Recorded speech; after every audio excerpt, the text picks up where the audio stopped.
I am not an abolitionist, but I know exactly what the cogs in the equation are that people just want to ignore.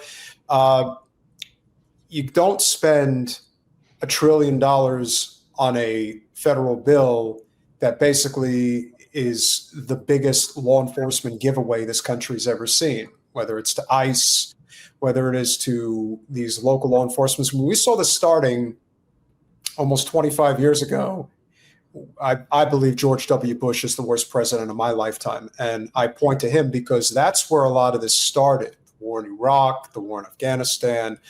And when you saw the military contracts that just started getting completely out of control, and they were building all of this weaponry and these tanks, if you will, and then you saw the tanks being put in rural America at these local police departments. What do you think they're going to do? They're going to play, they're going to play war in their local communities. Yeah. And you get a lot of guys who end up getting these jobs. Again, same thing with the ICE issue we're seeing right now. You're hiring people off the streets at $80,000 a year for a job that they don't even need to have experience for, which is unbelievable. But it's not entirely surprising because we do live in a police state, and I wish people would understand that. Number one step, if you want to fix policing in the United States, you have to eliminate qualified immunity. If there is no consequence to police action, they can do whatever they want and never have to be held accountable for it, especially financially, then they're going to do it. Nothing's going to stop them. But if you actually force the police to police the police, because if there's one thing I'm very confident in saying, knowing the people that I know in law enforcement, no one is falling on the sword for another officer if that's going to mean their pension's going to get taken away from them. Never. So that's number one. And then the fact that you have a for-profit prison system in this country, we're the only developed country in the world that has this shit, which is one of many wonderful caveats to living in the United States. We're the only ones that have a for-profit corrections system. If you were to take that away, so many problems would go away. The fact that one of maybe the most unheralded part of Reagan's legacy is that he closed all the asylums, that people that were just dealing with mental problems were not able to go and seek the help and the treatment that they needed. Instead, let's stuff them in prison and let's make them a real killer. Let's get them in there. And then when they finally get out, those are the people who end up committing the most heinous of crimes. So not properly dealing with this problem, to me, all stems from the fact that it's a for-profit system that they have created and people have ignored for decades. So like I said, I'm not against police, but I am against the police system that we currently have. And anyone who is in favor of this current police system, you're a little too privileged if you don't recognize it. I'm just saying. You just got to call a spade a spade. It is what it is. Yeah, and I'm glad you brought up the for-profit thing, right? Because that was one of my first. I had a girlfriend in the late 90s that was incarcerated in Arizona, and they had for-profit prisons. That was Arpaio. Joe Arpaio was like, yes, I think it was the sheriff there or something. Sheriff Toe. Sheriff Toe. Yeah, right. Crazy. Yeah. So that was my first introduction to that part, the incarceration part. And then the for-profit thing was like, yeah, logically, if you have a financial incentive to lock people up and keep them locked up, of course you're going to do that because you have to, right? And then if you trace the lineage of policing, it started with slave catchers, who were catching runaway slaves, who were suppressing slave rebellions, because that, I don't know if I can curse on here, that messed with the profit of, the cotton plantations and the tobacco and all of that. So it's all tied into industry and corporate and capitalism and imperialism and all of that. And so and then not only were they slave catchers in the South, but then in the North, policing was used to suppress labor strikes and things like that. And then out West, it was vigilantes to keep those people off of our ranches, the white people that came out and killed, colonized and put ranches. And then, so all of it is tied into protecting property, white people's property, the ruling class, and things like that. So that's the lineage of policing, right? And then we see that now, what are we doing with ICE in the streets? And they're, literally kidnapping people off the streets, sending them to these places where they're then being leased out, which we know from the movie 13th about prison leasing. Yes. Right. That's an amazing documentary. But that's what they're doing with brown-skinned people, rounding them up and then, putting them in a prison and then using them for cheap labor, for corporations. So it's all tied in, to that system of profit. You couldn't have even anticipated, right? Like when you first started looking into this, that all these cop cities and the amount of, we knew they were militarizing our police. Like we see it. Why in where I live in Plantation, they need tanks? I have no idea. And that's all profit motive. All of that stuff is like whatever from the military industrial complex that doesn't get used, they'll sell it, right? Like it's just all part of it. But my understanding is there's more than 100 cop cities right now. It's around 83 plus. Yeah. So up in that range. And actually one of my friends that I've made through this whole process, Renee Johnston, has a database. Oh, she's our friend. Oh, okay. Yeah. So right. Yeah. So she has a website, isyourlifebetter.net, where she has a map of all the cop cities. And all of that. So yeah, she's done extensive work on that. And that, I did Reimagining Safety. I did the interviews end of 2022. And then the Atlanta Stop Cop City movement was like beginning like spring, summer 2023 was when that really came into our awareness, or my awareness anyway. And so since then, right now there's like 83 plus. Atlanta Cop City was $90 million, and now it's over, I think it's like 120 projected. But then I was in Hershey, Pennsylvania, where they have a $300 million cop city that's being built. And the funding comes from Israel and or organizations that are supportive of Israel. And the training, the cop cities are modeled after Little Gaza, which is where the IOF trains. And then they have a whole exchange program, the Gilly program, and some other where, United States police train with the IOF and vice versa, and exchange surveillance technology and techniques. And like the knee on the neck of George Floyd was an IOF, is an IOF, suppression technique. So it's all connected, and it's all like, profit and all the money that's involved in that. Yeah, I'm sure you read the Palestine Laboratory, right? Like that one was one of the books. I think it's Lowenstein, where he talks about all the things that will be done here were tested there, right? Like all the different, like when there's a new chemical weapon, when there's some new ammunition, when there's some whatever it is that they want to create to hurt people and kill people, it gets tested against Palestinians first. Mm-hmm. Yeah. That seems to be the cycle. Yeah. Matthew, what was your situation that allowed you to break away? I don't know if you were raised Zionist. Of course, if you're from Los Angeles, obviously we know this is a class thing. I've from my personal observation, if you grew up in the hills, if you grew up in Bel Air, if you grew up in places like Sherman Oaks, obviously that's where you're going to find a lot of them. Mm-hmm. But clearly you have moved on, as Jen has as well. What was your situation that allowed you to recognize the distinction between Judaism and Zionism? Yeah, it's been a process. So I grew up in West Hollywood, and the temple that I went to was in Beverly Hills. And my parents were school teachers, so we were like middle class, and I went to Hebrew school three days a week. And I actually was like a model student. I got teased and bullied a lot. Were you on the rabbi's honor roll, Matthew? I was a junior cantor. Oh my God. Okay. Junior campers. Cancer. Matt, I know you'll appreciate this that Jen won't give a shit about, but I'll say it anyway. I'm a product of the 80s and 90s, so The Simpsons was a huge part of my development. Just shoot me. So, Jen, whether you will like to hear about this or not, one of the very best episodes The Simpsons ever did was the junior camper episode. Oh, yeah. Right. What do you know? Look, Matthew, you and I are Gen X, yes? Yeah. Yeah, okay.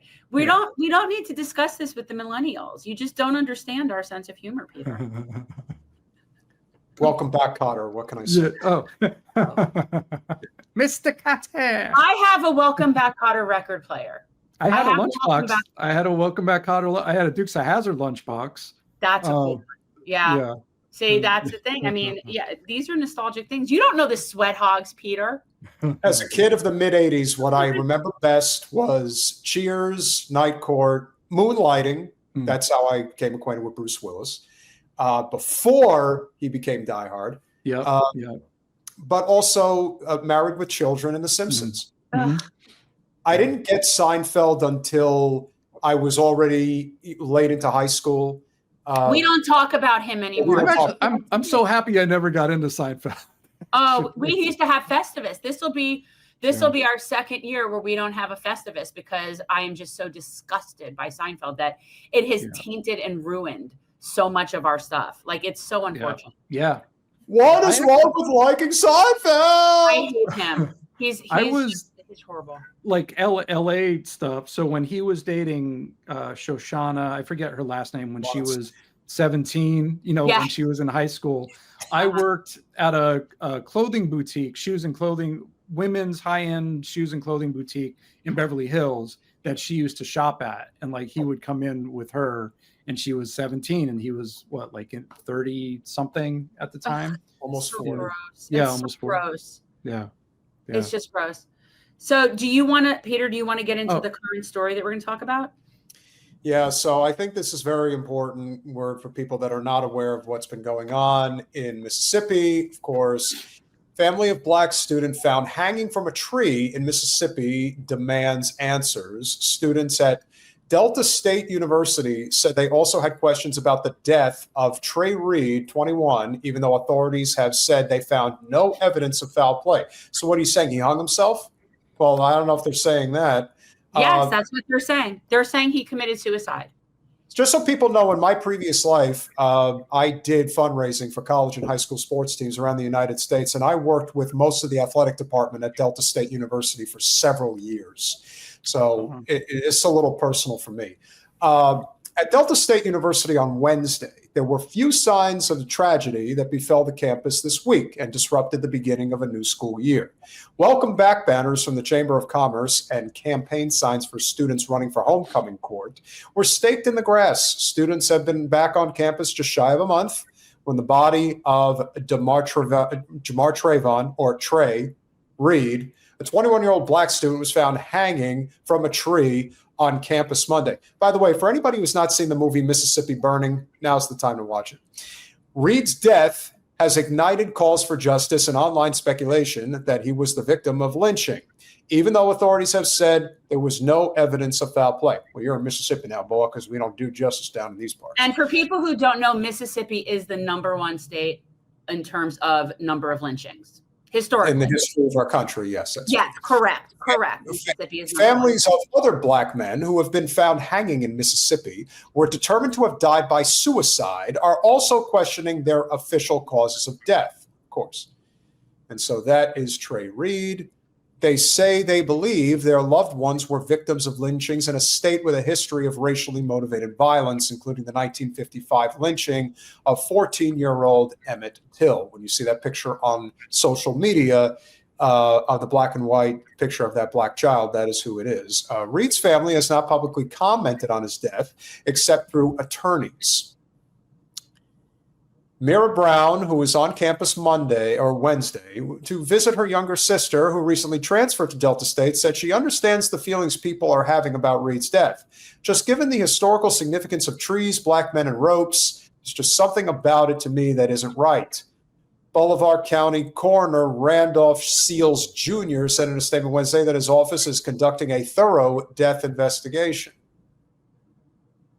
Yeah, I'll trust that. I'll trust that like I'll trust Izzy Hell with their investigations. He echoed other officials' comments and said a preliminary examination showed no evidence that Reed was physically attacked. More details will be released after the Mississippi State Crime Lab conducts an autopsy. At the campus, Kobe Horace, 21, a senior studying sports management, said he did not know what to believe. I just want justice. I don't know what it is, but I want the truth to come out. I just want to know what the real answer is. Batume Matthews, 20, and Jaquan Wallace, 20, the president and vice president, respectively, of the university's African American Student Council, said they had discussed organizing a vigil for Reed amid calls by students for more information. Is that it, Colin? Oh. Wallace has said he's been thinking about Reed's family and other students would see with Reed on campus. Everyone's trying to cope a little differently and trying to get through it. We're also trying to move in a way where we acknowledge the fact that he was a student, that he was another one of us. Wallace said he understood that school leaders might be limited in what information they can release, but acknowledged that some classmates are frustrated. It's just what we really want answers for. That's why a lot of people are fearful in this moment. Brown recalled checking her younger sister's location Monday night and feeling at peace. My last thought before going to sleep was college is the one place where you're supposed to feel like your children are safe. And then I woke up to the news. Brown, who is from Mississippi Delta, said cooperating with Reed's family and releasing the autopsy results to confirm or deny the rumors are steps she thinks officials should take. Ultimately, she said, she suspects people may not feel settled with authorities' finding until they hear from the family, because that's the only thing that's going to supersede what the suspicions are now. Civil rights attorney Ben Crump said Tuesday that Reed's family... Ben Crump. I'm sorry. It's got to be just like if Sharpton gets involved. You want to know how you squash this thing and people forget about it? You get the wrong people involved. That Reed's family had retained him and that his family and the campus community deserves a full independent investigation to uncover the truth. The only positive thing that I could say about Ben Crump is that he will bring a lot of attention to this story. That's the only thing that I can say is good. Yeah. Trey was a young man full of promise and warmth, deeply loved and respected by all who knew him. Again, the lawyers speak is just, it could be nauseating at times. We cannot accept vague conclusions when so many questions remain. Attorney Vanessa Jones said in a news conference Tuesday that she had also been retained by Reed's family. It was unclear whether she represented the same family members who retained Crump as their attorney. Who gives a shit? That's a stupid thing. Yeah, I get it. This is why corporate news is a joke. Jones said she would launch an independent investigation into Reed's death and demanded transparency from officials. Listen, unfortunately, I hate to say it, but you're going to have to get the FBI involved, because in Mississippi, this is, Gene Hackman and William Defoe all over again. You're going to have outside people come in to the one state in the Union that still has the Confederate battle flag in their state flag. And they're very prideful about that. So they may be saying that there's no evidence. Like we believe them. Matthew, have you heard of this? Did you hear of this recent story? Oh, of course. Yeah. It's been all over. And this was one in a series. Like, I think there have been like a handful, at least in the past few years, that they've deemed suicides of Black men hanging in public places. Yeah. And, the communities I'm in and the Black activists I'm in are very quick to say, Black people don't hang themselves, and definitely not from trees. Nope. If you're going to do it, if you're going to off yourself, I would think that the one way you would not do it is a way that would completely horrify and traumatize your own family. That's just my thought. People who kill themselves do all sorts of horrible things to themselves, and that does happen. That's a real thing. But I did see somebody in the chat put like a statistic that only 6% of hangings, self-hangings, are outside, and I would believe that. That is what the problem with this is. It isn't that somebody hanged themselves. If it were a suicide, it wouldn't be in public. That's just not something that happens. It just isn't. That is just not the more believable story. So I find it all very suspect. And they're saying there was no foul play. Well, did they show any evidence of then how he got himself up to that tree? Like, I don't understand how you can do. It's not an easy thing to hang yourself. No, it isn't. But it's also a reflection of how there are still these problems that exist in this country. Point being, even without police, this is the problem, right, Matthew? Yeah, well, it's this isn't even a police thing. This, Well, it's the extrajudicial policing, right? It's Mariam Kaba talks about, we have the cop in our head where, we automatically are policing or judging other people and policing their actions and their tone and things like that. But then, like lynch mobs and things like that, like those, that was early revenge and retribution in policing. And, when we talk about links between KKK and the police, white supremacist groups and the police, like that's all connected also. So even though these may or may not have been sworn officers, it may or may not have hung Trey Reed, like there is a history and lineage of exactly that. And, these were events that people would bring their families to, back in, to watch these lynchings and things like that. Like that's one of the, you asked me like about what I've learned about abolition, but also what I've learned about society is how anti-Blackness permeates everything that we have, every system, every, community in one way or another, every policy. Like the anti-Blackness just runs through it, and the dehumanization of Black people. Like we'll have, Stop Asian Hate, laws and policies that will come up like super quick. Certainly anti-Semitism, like the way we rally around that. But when it comes to people saying Black Lives Matter, no, all lives matter. No. That's not you can't do that. You can't say that. And then there's the pushback, right? So we had BLM, then the war against CRT and DEI and wokeness. Yeah. Like that's all a pushback, from 2020.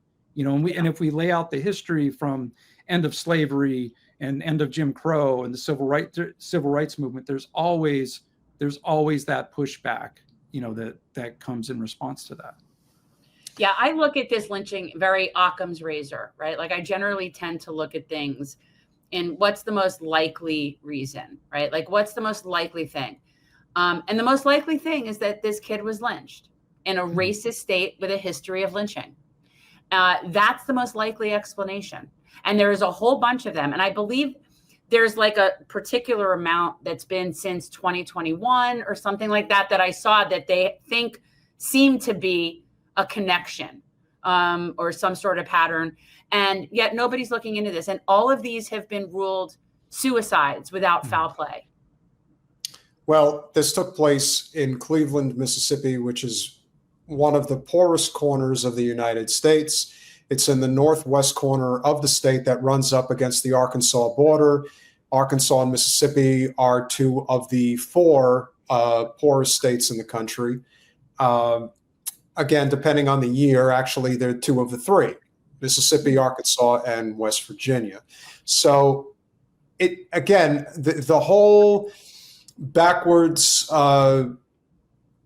concept of society and what's acceptable, what isn't, what can I let go of, what can't I let go of. You're talking about a state school in a very Black part of the state. People are trying to improve themselves and make sure that they can become productive members of society. But then you have these reminders of what once was. And again, is it possible he committed suicide? Yeah, it's possible. I'm not going to say it isn't, but the deck is certainly stacked against law enforcement that what they're saying is what actually happened. And it's not without merit. There is a reason to say, okay, I know this, what you're saying happened, but history tells us not to take you at your word. So I think that is a fair way of judging this case. I do think an independent investigation has to come from outside the state and get to the bottom of what really happened.